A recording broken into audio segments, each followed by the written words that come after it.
Hey, what's up, guys? Richard here, back with Cosmic Human Design, another episode of the Cosmic I Ching series. And you really don't want to miss this one because we're talking about hexagram 34, which is, it's just incredible what this hexagram goes through and covers. And this is all about power and using power. And it is thunder over heaven.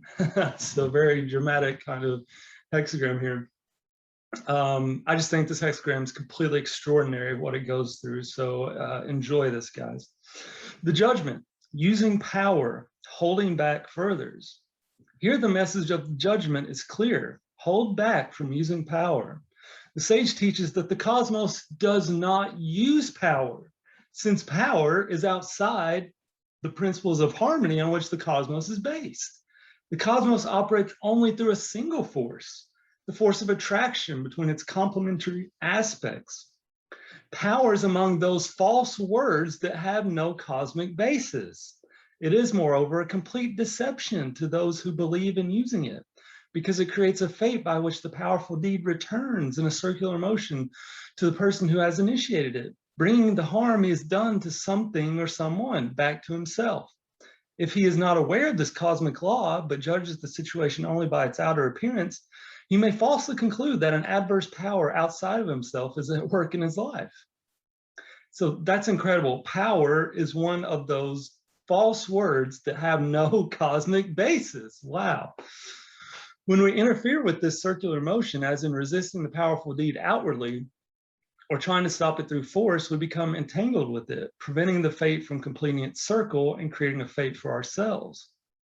All use of power is an act of interference in the harmonious ways the cosmos achieves things. Its use erects blockages by distorting the flow of cosmic energy and turning that energy to egotistical use. All use of power is based on thinking in mechanistic terms that rule out our true feelings and deny the existence of the invisible cosmic consciousness and its principles of harmony. The main focus of this hexagram is the use of power in thought, speech, and action, whether those uses emanate from a person or an organization.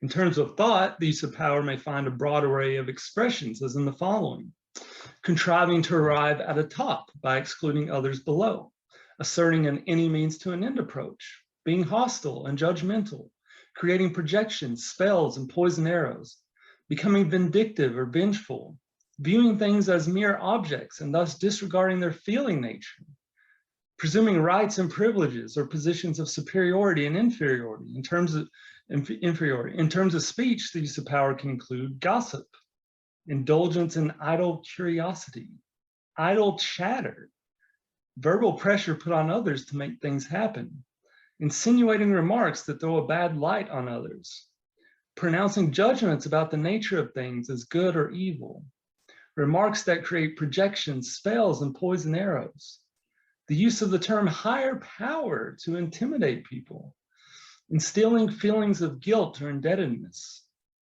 In terms of action, the use of power may involve encroaching into the intimate space of others and of nature, contrived efforts to force results, the use of leverage, whether it be by threat or intimidation, willfully bringing harm to others, indulgence in egoistic anger and violence, allowing the ego to appropriate one's own cosmic gifts, appropriating cosmic gifts that have been given to others, suppressing one's inner truth as by allowing the ego to claim the achievements of the helpers as one's own doing.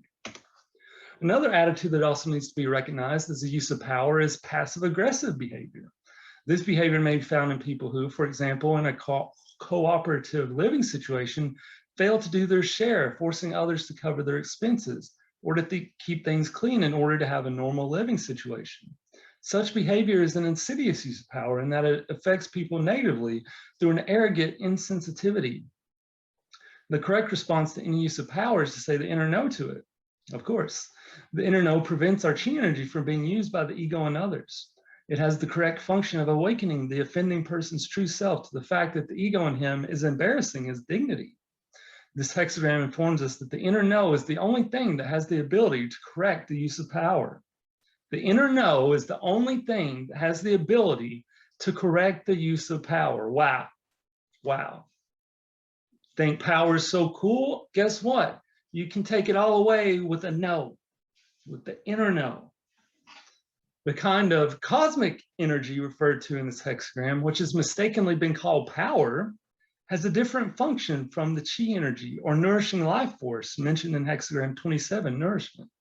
This hexagram is about the kind of cosmic energy that creates transformations to the light and the dark, and which is comparable to electrical energy. Its purpose is to move things by transforming them from non-form into form and from form into non-form. In their non-form state, things first exist as feelings. When formed into images, these feelings become transformed into energy. We see this energy engaged, for example, when a horse pulls a wagon. When the horse's will is engaged, it enables the horse to accomplish its task, because the cosmic definition of will is that it is the total consciousness of the horse's psyche expressed as energy. To cooperate with nature means that a person relates to the horse from his true feelings to engage the will of the horse, its psychic energy, to accomplish the task. When, however, a person puts a horse to a task by using mental or physical force, the horse's will is harnessed by the ego and its energy becomes infused. The result is that the transformative energies of the cosmos become blocked, creating obstructions. The obstructions have the purpose of making the person aware that he is using power and that he is going against nature's ways. To force the horse to do things against its will often results in injuries. If the person continues using power to fight the obstructions, he creates a fate. To correct the situation, he needs to retreat from using power and say the inner no to the mistaken idea that caused him to do so. The inner no releases the cosmic energy from the harness the ego had put on it and allows it to operate again through transformations. The sage informed us that the cosmos does not operate through power, but through a system of harmony. As mentioned in hexagram 32, duration, the cosmic principles of harmony and the laws of physics complement each other to move the cosmic reality on its path of evolution. It is through observing and harmonizing with the laws of physics that machines such as airplanes can be made to fly. The idea that humans can defy or override nature's laws through the use of power is a myth. As can be seen from the above, all ideas that contain the word power, horsepower, manpower, prayer as an instrument of power, contain falsehoods and misconceptions. As soon as a person believes that power exists and that he can use it, he is drawn into the demonic sphere of consciousness, which is invisible, right? The use of power perverts what is originally a feeling energy into a mental energy that is then siphoned off to the demonic sphere of consciousness. Here we come back to the feelings versus the mind, and how, and you know, one of the whole concepts behind human design is the idea we have to get out of letting our minds rule our lives, you know. And by the way, the mind is also where the ego takes up residence as a mental program, because our minds can indeed be programmed with words like a computer can. You know, the computer was made from the mind, you know, therefore it shares the same properties of the mind and can be programmed in that way. The same occurs when a person believes he is powerless, since this implies a belief in power. His belief in himself as powerless gives others the idea that they have the power to take advantage of him. The belief in power creates both power and powerlessness. The ability of any person or organization to exercise power over others depends entirely on the extent to which those others believe in the validity of power. All belief in power comes from the collective ego in its effort to exclude from a person's awareness the existence of the helpers of the invisible world and the fact that the cosmos is a system of principles of harmony. That's the grand truth that being spoken here. The cosmos is a system of principles of harmony contained in the 64 hexagrams of the I Ching. This is just incredible. What's going on here? Spells connected with this hexagram contain phrases such as, "We will show them who has the power. I am powerless. There's nothing I can do about it." Or, "I have to do it all myself." Or, "You must submit to the powers that be." These spells block a person's ability to ask for aid from the helpers and lock him into being dominated either by the ego in himself or in others. Line 1, power in the toes. Continuing brings misfortune. This is certainly true. Power in the toes is a metaphor for acting on what is apparent to the eye without bothering to inquire of the sage as to the inner truth of the matter. Because the person believes in solving problems by aggressive action, his actions are driven purely by impulse. However, all impulses are based on seed phrases and images that are at best half-truths. As mentioned in the main text of this hexagram, such action includes thought, speech, and physical action. The misfortune referred to is the fate that is created by impulsive action, whether it be taking action physically or impulsively and superficially coming to a judgment. One of the seed phrases that incite impulsive action is, "You need to use power." Another is, "What you see is what counts." To free himself of his fate, the person needs to rid himself of this superficial way of thinking. Power in the toes also refers to the subservient attitude of a person who believes in an all-powerful God or cosmos. He believes that by doing things or abstaining from doing things to please a higher power, he will gain heaven's benevolence. This line applies likewise to the person who acts on the belief that God has given humans power and rights over nature, or over the fate of those who displease God. Acting on any of these beliefs creates a fate, which can be ended if the person will rid himself of them. Line 2, perseverance brings good fortune. Being firmly correct brings success. The first part of the line saying refers to the accepted philosophy of the collective ego, that in order for power to be effective, i.e. to bring good fortune, a person or institution needs to be persevering in applying it. This view has been developed to explain the obstructions created by using power and to justify using ever more power in the effort to overcome the obstructions. No, that's false. A person may receive this line when, due to his use of power, he has created a fate which is manifested in the form of an illness. The line informs him that if he continues to fight his fate, he will create a new fate. To end his fate and return to health, he needs to identify which mistaken idea related to the theme of power has created his fate, and then to free himself of it with the aid of the helpers. Doing so will also free his self-healing abilities. The person may also receive this line when he is making detailed plans, which he intends to follow to the letter.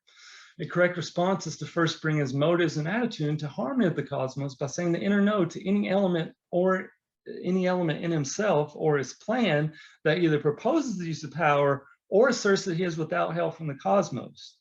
Then he can be moved by his inner senses to respond to that which is in accord with the cosmic will.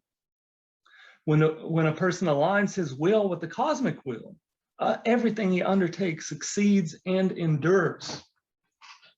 Line 3, the ego works through power. The true self does not act thus. To continue is dangerous. A goat butts against a hedge and gets its horns entangled. This line makes us aware that only the ego works through power and that the use of power is destructive, whether it comes from thoughts, emotions, or actions. It further advises that the use of power initiates fate. It also reveals the good effect of saying the inner no to the use of power. On observing another's use of power, instead of thinking or saying there's nothing I can do about it, the correct action is to inwardly say no to it and to call on the helpers to bring the use of power to an end. Butting against a hedge and getting its horns entangled is warning a person that he is in danger of creating a fate if he continues to act from ego emotions. Among these emotions, which the ego uses to keep control of him, are self-pity, self-blame, reproach, intimidation, threat, and guilt. The goat here represents an obstinate use of power. The hedge is a metaphor for the limits set by the fate that is inevitably invoked when the ego is allowed to indulge in using power. The goat can also refer to obsessive thoughts in the ego that drive a person to overcome a perceived insufficiency in order to be successful. For example, a person who thinks his reasoning is not good enough thinks he needs to reason more. In a broader sense, the line can refer to any person who believes that if he only applies more effort or more pressure, he will succeed. He won't. Butting can also refer to a person who is getting entangled in someone else's fate by accepting guilt, which the other person has projected upon him. Receiving this line makes him aware that he needs to free himself of a guilt spell. The metaphor can also refer to a person who boasts of his power to overcome fate, death, evil, or who indulges in a careless disregard for nature and its ways. He needs to rid himself of the projections, spells, and poison arrows he has put on himself.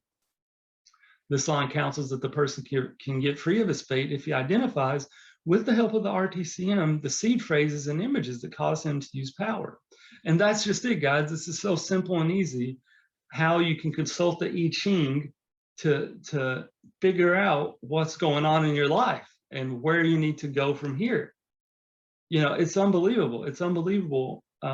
This consciousness, this I Ching we have to help us out here.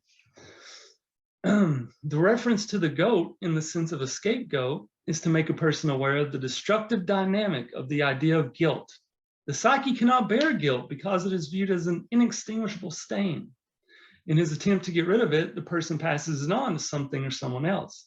Since doing this is incorrect, cosmic blame is incurred, which the person promptly converts into guilt because he does not understand the difference between cosmic blame and guilt. The idea of guilt comes from the collective ego and has the purpose of keeping people unremittingly under its control. Cosmic blame is incurred when a person violates the cosmic principles of harmony, and it can be extinguished by recognizing one's mistake, identifying the mistaken idea that has caused it, and ridding oneself of it. Line 4, being firmly correct brings good fortune. Remorse disappears. The hedge opens. There is no entanglement. Strength movement depends on the axles of a big cart. Being firmly correct refers to depending on what is truly dependable, as indicated by the metaphor of the axles of a big cart. I love that. It refers to depending on what is truly dependable. Here the cart represents the cosmic reality with all the helpers of the invisible world ready to do their tasks through transformation. The axles upon which the cart depends for its movement represent the cosmic principles of harmony and the laws of physics that complement each other. The one applying to the sphere of cosmic consciousness, and the other to the world of form, nature. The force of attraction between them creates the energy that has falsely been called power. The line is stating that if a person will free himself of the belief that the cosmos and nature work through power, he will attract the cosmic helpers to his task. These helpers will also undo the fate that has been created by trying to make things happen through power. Then all cause for remorse disappears. This line also refers to related mistaken beliefs, as for example, that humans can overcome the limits set by the laws of physics. Line 5, loses the goat with ease, no remorse. The goat in this line can represent a person's natural ability to say the inner no, which he has lost with ease through being rewarded during childhood for being the good child who does not say no, either to his parents or to authorities who represent the values of the collective ego. Through accepting this self-image of the good child, a spell has been put on his common sense. The loss prevents him from being able to say the inner no to the encroachment of others into his inner space. No remorse refers to getting rid of the self-image mentioned, which will also restore his common sense. Line 6, a goat butts against a hedge. It cannot go backward. It cannot go forward. Nothing serves to further. If one notes the difficulty, success is assured. Here, the goat which butts against a hedge is a metaphor for a person who indulges in ego emotions to influence his situation, only to find himself humiliated by fate. Trying to influence the situation through emotional displays only make things worse, because the emotions keep him attached to the problem from which he would like to be free. If he will notice that it is his attachment to his emotions, anger, guilt, desire that keeps him trapped, and turn them over to the sage, the hedge will open. The hedge represents the limits put on the human use of power by the law of fate. So say no to power, guys. Say no to the idea of power. Don't believe that you're powerless either, because remember, believing that you're powerless implies a belief in power itself, which does not exist. It doesn't exist in the cosmic reality. It only has power because of to the extent to which people believe in power. And no one, no authority, no institutions can make you do anything if you say no to the idea of power and keep firm and correct. That's it for this one, guys. See you next.